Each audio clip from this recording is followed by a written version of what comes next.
Coba di browsing deh. 2050 itu tuh ada potensi kopi itu akan punah. Sekitar 2 tahun terakhir produksi kopi lumayan turun ya. Mungkin salah Betul satunya banget. karena dampak iklim juga. Betul.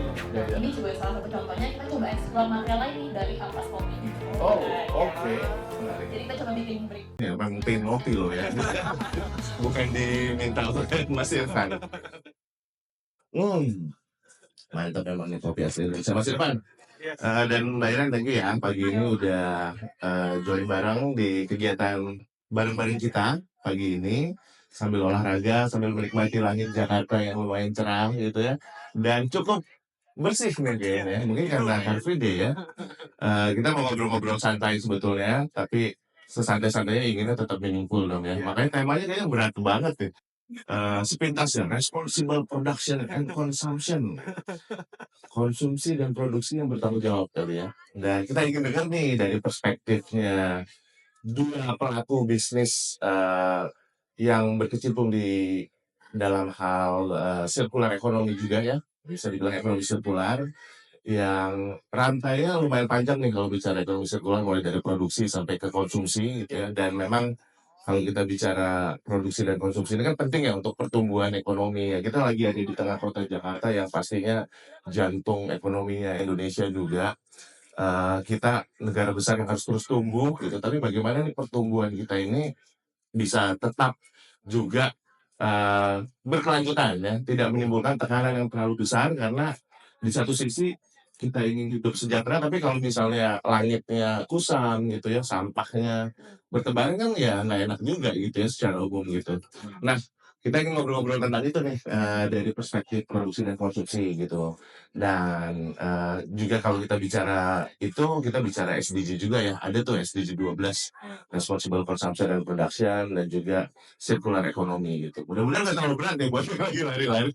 Makanya santai aja. Mungkin aku pengen dengar dari Mas Irfan dulu ya, selaku founder dari Anomali, dan Mbak Iren juga nih dari co-founder Morkia. Gimana nih Mas Irfan sebagai pebisnis kopi gitu ya, yang juga aku tahu Mas Irfan terlibat juga bahkan sampai ke hulu ya, bukan hanya di hilir gitu. Cerita dong Mas Irfan, apa sih yang bisa dilakukan sebagai pebisnis kopi untuk bisa membuat bisnisnya lebih berkelanjutan? Oke. Tama-tama makasih banyak kesempatannya nih. Mic-nya di rumah ya? Sorry. Thank you, Bet. Oke, tama-tama makasih banyak kesempatannya. Kita dimoderasiin juga, Iren. Senang bisa ketemu. Jadi kalau gimana caranya untuk bisa bertanggung jawab, mungkin pakai topi pedagang dulu nih ya, pakai topi pedagang. Kadang-kadang kita kan kalau misalnya mau berdagang ya, kita ngelihat selalu kesempatan. Nah, aku pengen kita masuk dulu sebelum kita melihat kalau memang kita jangan sampai kita ngerusak bumi gitu ya. Kita jangan sampai kelewatan dulu semua potensi sebetulnya apa yang ada di depan mata kita.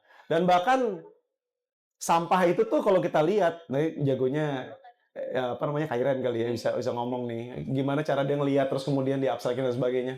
Itu tuh bisa menjadi sebuah potensi usaha gitu. Itu satu dulu deh, pragmatis dulu ya. Karena kan orang kalau misalnya mau ngelakuin sesuatu tuh mesti bridging dulu kayak aku dulu gitu.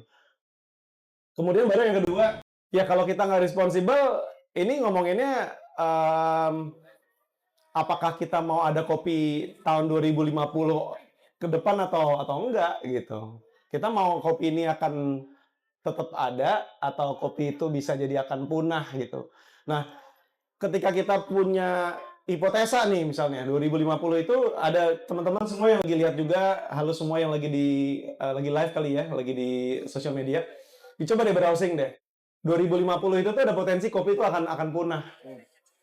Ya di browsing aja. Nah, itu tuh sebuah hipotesa atau jangan-jangan sebuah keniscayaan gitu. Kalau kita nggak ngelakuin sesuatu, itu nomor dua tuh yang kita ngomongin soal keberadaan si kopinya. Baru keberlanjutan ketika pas lagi di hilir sampahnya gimana? Ngurangin sampahnya gimana? Ketika ada sampah, kemudian mau diapakan? Dan ketika sampah itu mau diapakan, ternyata banyak juga pas semakin kita belajar energi yang dibutuhkan untuk mengubah sampah menjadi berguna itu juga jangan-jangan nggak sustainable gitu kan. Waduh gila, kayak banyak banget gitu. Makanya perlu ada yang jago nanti ngomongin. Mungkin gitu dulu, Ben. Makasih banyak. Siap, mantap. Nah ini menarik nih, karena aku nggak kebayang sih kalau kopi sampai lebih susah didapatkan, apalagi sampai punah, nggak ada lagi. Dan seingatku juga sekitar 2 tahun terakhir produksi kopi lumayan turun ya. Mungkin salah Betul satunya banget. karena dampak iklim juga. Betul banget. Dan itu kan pasti ngaruh tadi pragmatisme bukan hanya bisnis ya, tapi konsumen juga pasti ingin menikmati gitu ya. Gimana sih itu menjembatani sekarang mungkin tantangan-tantangan yang dihadapi juga ya untuk menjembatani itu karena produksi kopi sekarang masih agak turun atau udah mulai naik lagi dan Iya. harganya juga jadi kan melonjak ya. Dan itu juga mungkin jadi problem juga sebagai pelaku bisnis gitu ya, karena kan ya mungkin konsumen juga dengan tekanan ekonomi yang sekarang juga eh, lumayan menekan gitu ya. Sementara dari sisi produksi mungkin barangnya juga binsnya susah didapat dengan harga tinggi. Gimana tuh Mas Irfan menghadapi tantangan itu? Kok ini jadi bicara bisnis ya? Tapi emang iya kan pragmatis. Iya benar. Sekarang tuh memang benar. Jadi harga tuh lagi tinggi banget. Dan apakah itu harganya akan turun? Ya kita nggak tahu. Tapi namanya fluktuasi komoditas lah ya. Disebabin sama apa? Mungkin aku pengen taruh dulu konteksnya ya. Disebabin sama ada penurunan memang produktivitas ya. Jadi memang yang tadinya tuh apa namanya sekian juta ton per tahun sekarang jadi turun gitu produktivitasnya. Harga bahkan kalau misalnya bisa nyebut harga kopi robusta yang tadinya tuh harganya tuh bisa di kisaran 20-30 ribuan lah ya, 35.000 per kilo loh ya robusta ya. Ini kalau ngomongin robusta asalan, jadi memang nggak difermentasi, nggak diapa-apain lah gitu. Sekarang itu harganya 95.000. Ini real case 3 kali lipat, 3 kali lipat. Nah terus gimana nih gitu? Walaupun terdengarnya sudah agak terlambat, tapi dibandingin nggak sama sekali mendingan telat kalau menurut aku. Satu, kita tuh suka lupa samanya, oke kalau misalnya customer sukanya A, kasihnya A aja. Akhirnya apa? Kebun kita itu isinya semua robusta ya robusta doang, arabica ya arabica doang. Single klonal. Ngomonginnya agak teknis dikit, cuman itu yang nyebabin jadi nggak diverse. Customer-nya juga nggak cobain kopi-kopi yang berbeda varietas, berbeda spesies. Jadi sekarang sebenarnya kalau teman-teman dengerin kalau nyobain kopi, coba deh tanya kopinya tuh apa, varietasnya apa, spesiesnya apa, Arabica nggak, Robusta nggak, apa jangan-jangan ada Liberica nggak, ada Excelsa nggak. Mulailah nyobain kopi-kopi yang diverse. Mudah-mudahan ke depan Anomali bakal ngadain kopi Liberica juga termasuk yang dari peatland, dari lahan gambut tumbuhnya. Mantap. Jadi kayak hal kayak gitu ya walaupun terdengar udah terlambat ya. Sekarang harga naik mau gimana ya? Kita mesti diversifikasi, mesti kita ngomongin supply chain ya rantai pasoknya. Kemudian nanti agak seru lagi sebenarnya kalau kita ngomongin rantai pasok ya ke hulu ya. Ada berbagai macam juga inovasi-inovasi yang justru kita bisa memberikan insentif ke petani di luar dari sekedar beli kopi, yaitu sampahnya mereka jadi duit. Jadi vegan leather. Nah, itu jadi bonus juga untuk mereka. Jadi ketika kita pengen kalau mereka dealing dengan Anomali misalnya, kita juga bisa memberikan insentif-insentif di luar dari harga kopi aja ngomonginnya. Keren. Jadi bicara tadi responsible production kemana-mana nih ya, masuk ke biodiversity ya, keragaman ya, dan itu bukan hanya di kopi ya, bahkan di pangan kita juga kan itu isu yang memang, dan Indonesia ini dengan sumber daya kita yang sangat diverse itu harus didorong gitu ya. Benar. Makanya kalau aku lihat Anomali kan kopi asli Indonesia yang banyak banget ya, mulai dari Aceh sampai Papua ada gitu, dan itu mungkin harus didorong, dan bukan hanya originnya tapi juga tadi bahkan sampai ke jenis atau tipenya ya, sampai ke Liberica. Jadi kapan nih kopi Liberica lahan gambutnya? Nah, Keluar. mudah-mudahan tahun ini harusnya udah keluar sih, karena memang ada sedikit tantangan. Rasanya memang cita rasanya tuh kalau di treatmentnya sama, jadi kita nggak bisa ngomong, oh Liberica itu cita rasanya lebih rendah dibanding Arabica. No, kita nggak ngomong kayak gitu. Kalau treatmentnya sama dengan Arabica, memang cita rasanya itu nggak sama levelnya. Jadi memang harus ada perbedaan treatment. Nah, perbedaan treatment itu lagi dicari supaya cita rasa Liberica itu naik. Dan sebagai kita, kalau kita ada produk yang kita mau push dan sebagainya, jangan selalu bicara kalau customer adalah raja tuh full stop. Kayaknya sekarang mesti agak direnovasi dikit deh. Kayaknya kita juga sebagai pedagang, pebisnis atau teman-teman yang aktif untuk di sebuah perusahaan gitu ya, kita juga punya aspirasi dong. Kita tahu kok ke depan nih kalau misalnya kita biarkan begini, kopi itu akan bahaya kan, jeopardizing the whole industry gitu. Jadi kita mesti juga agak-agak apa ya, nggak selalu ngikutin apa yang customer mau 100% full stop, enggak. Jadi ada sesuatu juga yang memang, coba ini deh, mungkin kamu suka gitu. Sampai ketemu produk yang memang fit ke hatinya, ke lidahnya konsumen, ke sensorinya konsumen, itu kayaknya akan bagus banget gitu. Dan itu kita butuh banyak belajar dari Iben, dari Iren, dari teman-teman semua. Ya, aku sih kalau kopi harus belajarnya sama Mas Irfan. Tapi berarti tanggung jawab produksi itu tadi sampai ke know-how juga ya. Berarti proses pengolahan, menemukan cita rasa yang pas gitu ya, dan juga memberikan alternatif dan edukasi kepada konsumen juga ya. Mungkin selama ini ya karena kita juga nggak pernah educate mereka bahwa ada loh gitu ya cita rasa yang mungkin unik, berbeda gitu, dan juga story bahkan sampai ke level petaninya gitu, dan kayaknya story yang luar biasa ya kalau bicara pemanfaatan lahan gambut untuk juga mungkin menjaga ekosistemnya ya. Keren keren. Masih banyak nih yang asik-asik dilakukan oleh Anomali nih ya ke depannya ya. Dan tadi apalagi sampai disebutkan sampai ke vegan leader yang juga bisa memberikan tambahan buat petani kopi. Nah, Anda tadi udah nyebut-nyebut ke konsumen gitu, dan mungkin ujung-ujungnya juga kalau kita bicara udah dikonsumsi, pastikan juga bicaranya bukan hanya pembelian tapi juga dampak setelah pembelian ya. Kita bicara juga mungkin waste gitu ya. Sampah aku ke Mbak Iren dulu sedikit nih ya, karena mungkin Mbak Iren juga minum kopi nggak sih? Minum ya. Nah, mungkin boleh nggak cerita mungkin bukan dari perspektif Mortier dulu nih sebagai pengelola, tapi juga sebagai penikmat kopi, kemudian juga melihat isu konsumsi di Indonesia gitu ya, gaya hidup kita di khususnya masyarakat urban gitu, seperti apa Mbak Iren mungkin menyikapi nih diskusi awal kita barusan. Any insights nggak terkait how do we consume, dan sebagai konsumen kopi juga seperti apa perspektifnya Mbak Iren? Proses sebagai penikmat kopi, nah keren banget nih sebenarnya ngeliat Anomali itu udah inovasinya segitu jauhnya ya. Kita sebagai konsumen kadang kalau nggak ada talks kayak gini kita juga nggak tahu gitu. Ternyata Anomali benar-benar sejauh itu mikirin dari hulu ke hilirnya gitu ya. Nah, sebagai penikmat kopi saya selalu mikirin gimana caranya kita kalau bisa nggak usah deh pakai single use cup gitu.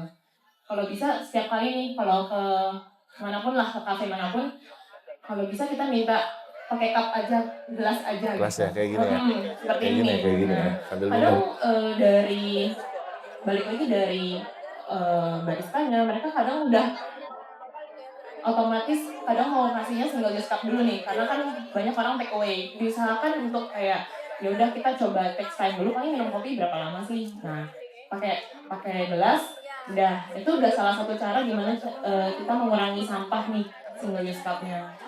Lalu untuk dari sisi kopinya sendiri memang sih kita lihat dengan cuaca ekstrim seperti ini, kayaknya kita juga mikir ya, ini berapa lama lagi nih kopi Indonesia benar-benar bisa bertahan gitu kan, dengan menjaga varietas yang kualitasnya baik gitu. Nah, kita dari sisi konsumen memang perlu ada kesadaran untuk arah sana, tapi agak sulit ya, kecuali kita dengan melihat sendiri dengan talk-talk seperti ini. Kemudian kita juga seperti Mas Irfan bilang, mungkin customer harus diberi edukasi juga bahwa ada varietas lain loh selain Robusta dan Arabica gitu kan. Nah, seperti itu sih. Nah, masuk tadi pengurangan single use plastik atau waste gitu, dan Mbak Iren kan juga bisnisnya terkait dengan waste management ya. Boleh cerita nggak nih sedikit mengenai Mortier gitu, dan kemudian kenapa sih Mbak Iren melakukan apa yang Mbak Iren lakukan gitu, dan dalam kaitannya dengan sampah plastik mungkin ya, sejauh ini apa yang Mbak Iren lihat gitu ya sebagai pelaku bisnis untuk kita bisa lebih bertanggung jawab sebagai konsumen, dan juga melihat tadi kalau kata Mas Irfan peluang ya, peluang bisnis yang pragmatis juga di tengah permasalahan waste yang masih melanda Indonesia lah in general. Oke, kalau Mortier sendiri itu kan sebenarnya kita mencoba mengedukasi masyarakat bagaimana caranya mereka akhirnya aware terhadap isu lingkungan ini dengan apa yang kita hasilkan gitu, produk yang lebih bernilai guna tetapi sebenarnya dari sampah gitu. Awalnya Mortier ada itu memang karena kita lihat sendiri Bantar Gebang TPA itu 45% itu sampah organik, 15% itu sampah plastik. Jadi sampah organik ini tercampur sampah plastik. Hasilnya adalah metana, karbon dioksida yang sebetulnya berkali-kali efek dampak lingkungannya berkali-kali lebih lipat daripada karbon dioksida. Kan kita tahu CO2 ya. Kalau metana itu efeknya lebih berkali-kali lipat gitu. Nah, betulnya karena itu. Jadi kita mencoba bagaimana caranya kita mengedukasi masyarakat dengan produk-produk yang kita buat. Salah satunya seperti ini. Ini boleh ya sekalian? Boleh dong, boleh boleh dong. kebayang gitu. Siapa tuh bisa ditaruh di store-nya Anomali ya? Ya, seperti ini. Ini semua 100% dari sampah tutup botol gitu. Sampah botol nih ya? Sampah tutup botol. Tutup botol. Iya. Oke.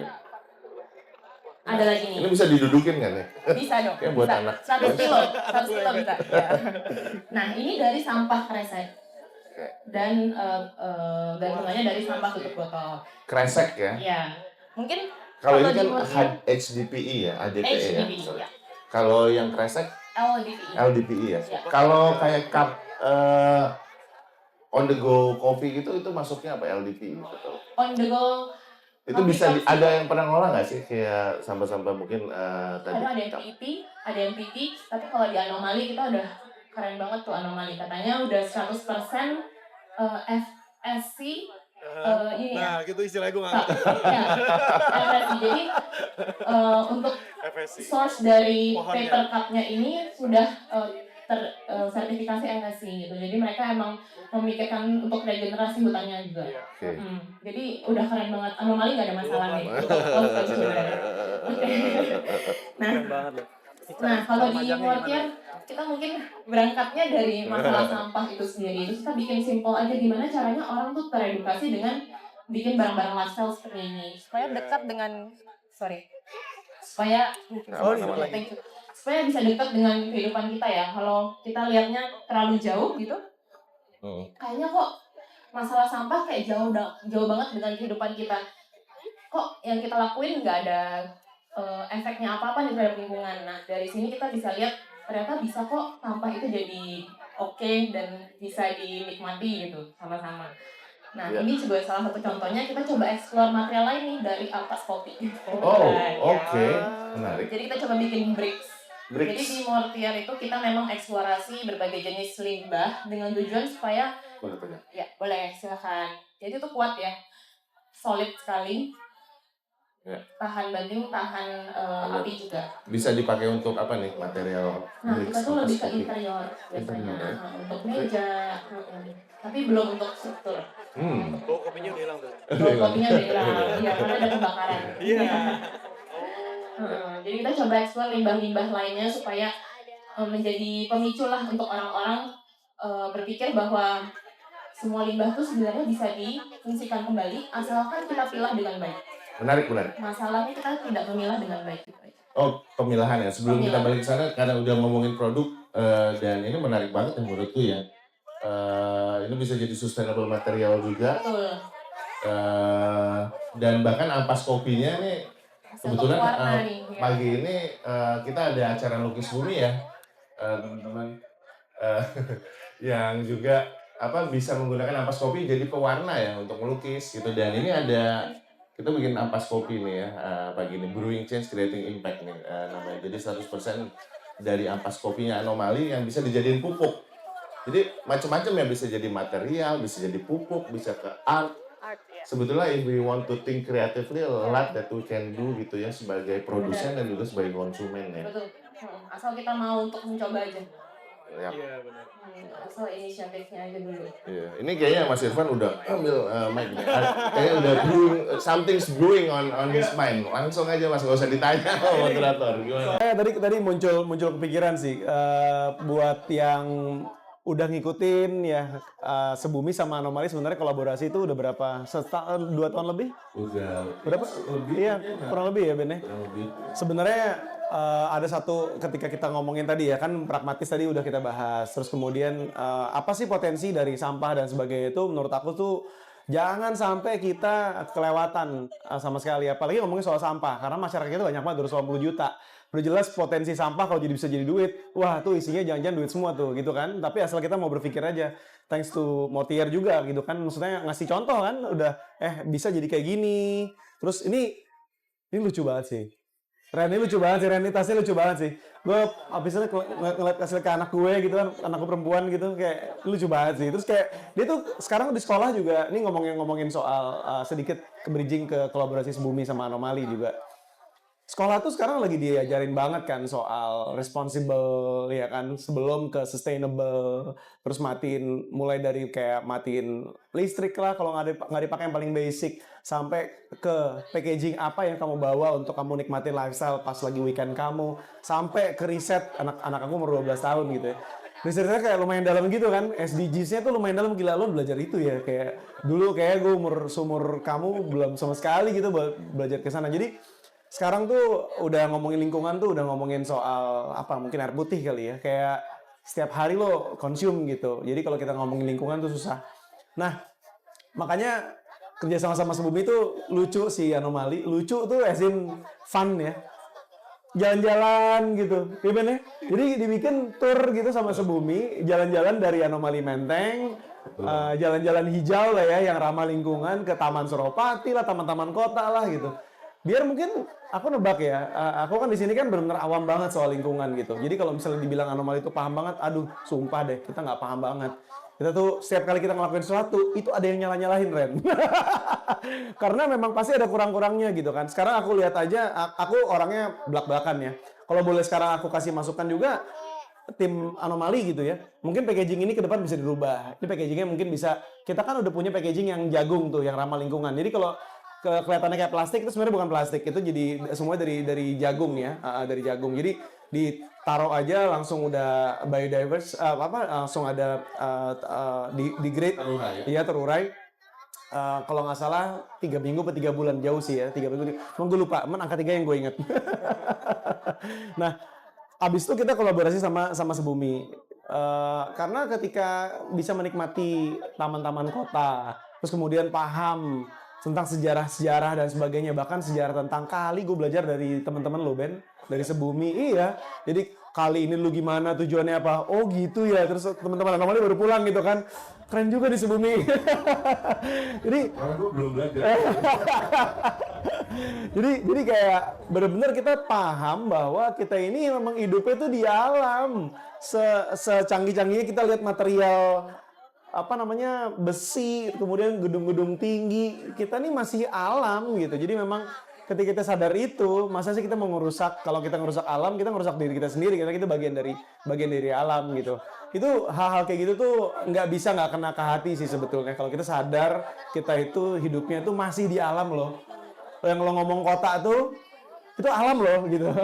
Kadang suka lupa gitu kan Ben. Nah, Sebumi ngingetin kita lagi. Jadi thanks to Sebumi, lo ngingetin kita kalau kita ini bukan hidup di kota, kita ini masih hidup di alam. Siap. Nah, mantap nih. Sebenarnya kan nyambung kan, barusan kan Iren ngomongin mengenai inovasi ya, kreativitas, dan Mas Ivan tadi menanggapi dengan pentingnya edukasi kan. Karena nggak mungkin nih kita bisa mulai berpikir ini masalah gimana sih ngerubahnya biar bisa jadi peluang tadi ya.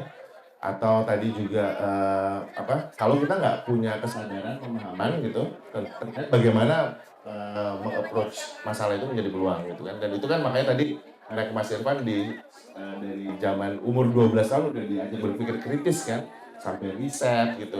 Aku yakin nih Mortier ini pasti riset kan, Mbak Iren nggak mungkin kan. Nanti cerita ya tentang itu, cuma mungkin aku mau nyambung sedikit. Edukasi jadi penting, dan edukasi ini juga bukan satu-satunya, perlu juga edukasi kan di mind ya, tapi heart-nya gimana nih? Makanya kecintaan itu merasa bahwa kita ini bagian dari alam dan kita butuh alam, itu jadi penting juga. Jadi memang benar-benar bukan hanya di kepala tapi juga di hatinya gitu kan. Dan proses edukasi jadi penting, dan edukasi itu kan harus fun Mas Irfan ya. Ini kok jadi kayak gue yang diwawancara. Maksudnya biar nyambung nih ya.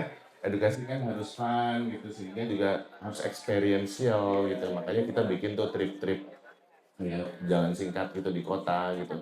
Kita juga sebetulnya tahun lalu udah punya ide mau bikin coffee trip ya. Tadi kata Mas Fahim, bulan Mei sama Juni katanya ada panen raya gitu ya, kopi gitu ya. Kenapa sih kita nggak ajak masyarakat yang hanya tahu kopi di gelas gitu? Ini perjalanannya panjang nih kopinya sampai ke gelas kita gitu. Dan bahkan juga tadi ujungnya mungkin bisa end to end kali ya, kita bikin kayak value chain kopi end to end sampai gimana ngelola limbahnya. Ini menarik kali ya. Ya itu nanti kita obrolin lah ya. Kalau ini yang nonton ada yang tertarik mungkin kita bisa bikin nanti ya kegiatannya gitu.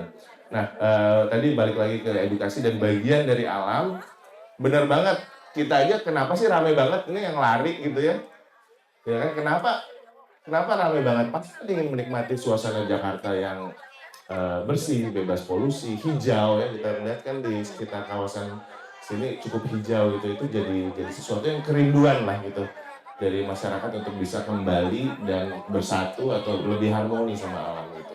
Nah, dalam kaitannya dengan harmoni dengan alam ini nih kira-kira apalagi nih Mas Irfan dan Mbak Iren yang bisa kita lakukan nih sebagai individu ya untuk kita bisa lebih merasa bahwa alam itu bagian dari diri kita seperti kata Mas Irfan, kalau Mbak Iren apa sih yang mungkin dilakukan Mortier atau mungkin Mbak Iren secara personal kali sebagai sebagai aksi nyata yang bisa kita lakukan untuk bumi ini. Oke, mungkin dari diri sendiri dulu aja ya. Dari saya sendiri tuh kalau di rumah kita tuh punya nggak usah terlalu jauh deh, punya 7 tempat sampah lah, terlalu jauh ya. Mantep. Punya 2 tempat sampahnya cukup. 1 organik, 1 anorganik, tapi pastikan kondisinya kering gitu. Jadi misalkan kita habis minum botol kemasan gitu kan, masih ada sisanya sedikit, kita buang dulu, kita kocok sebentar, keringkan, masuk ke tong sampah itu. Cukup sesimpel itu, lalu kita kirim ke bank sampah. Itu udah sangat membantu banget untuk alam. Dari bank sampah mereka akan coba milah, tapi kan sudah kondisi kering dan bersih gitu ya. Jadi akan lebih mudah untuk sampai di recycler juga untuk mereka mengolah. Itu yang pertama. Yang untuk sampah anorganik, yang organik bagaimana gitu? Sebisa mungkin kita coba, misalkan di tempat saya ada biopori gitu, masukin aja ke situ, nanti dia akan jadi pupuk lagi untuk tanam di sekitarnya. Mungkin yang belum punya bisa juga dengan dikirimkan dengan ada beberapa juga yang mereka mau mengolah dan mengumpulkan sampah-sampah organik ini untuk dikumpulkan, diakumulasi, lalu mereka menjadikan pupuk kompos gitu ya. Terus yang kedua apa yang bisa kita lakukan? Bawa tumbler. Cukup bawa tumbler sendiri kemana-mana. Kita nggak perlu beli air putih lagi. Ya kalau dibutuhkan nggak apa-apa. Tapi sebisa mungkin kita bawa tumbler sendiri. Yang kedua shopping bag.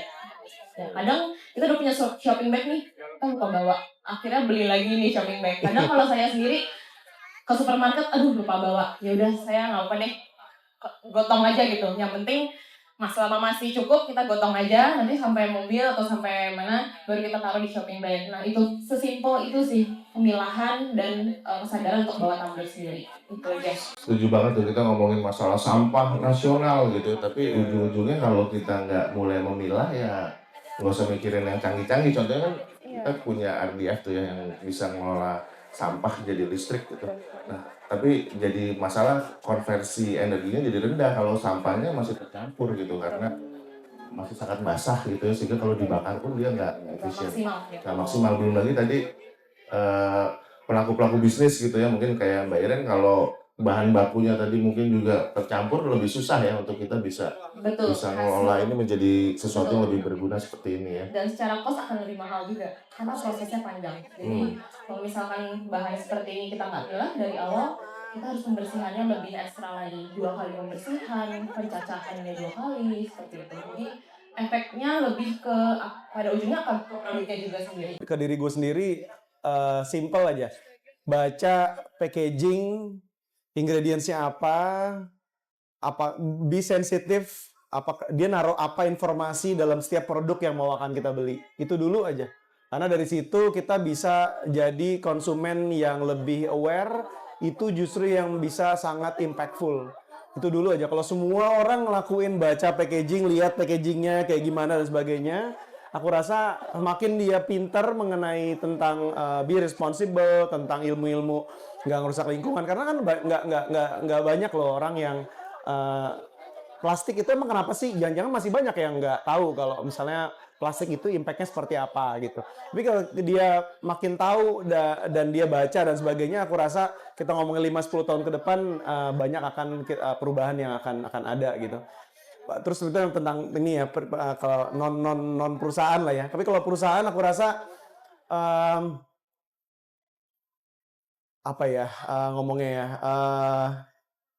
bikin perusahaan tuh kayak manusia gitu, gimana sih? Jadi jangan sampai perusahaan itu tuh nyari duit doang gitu.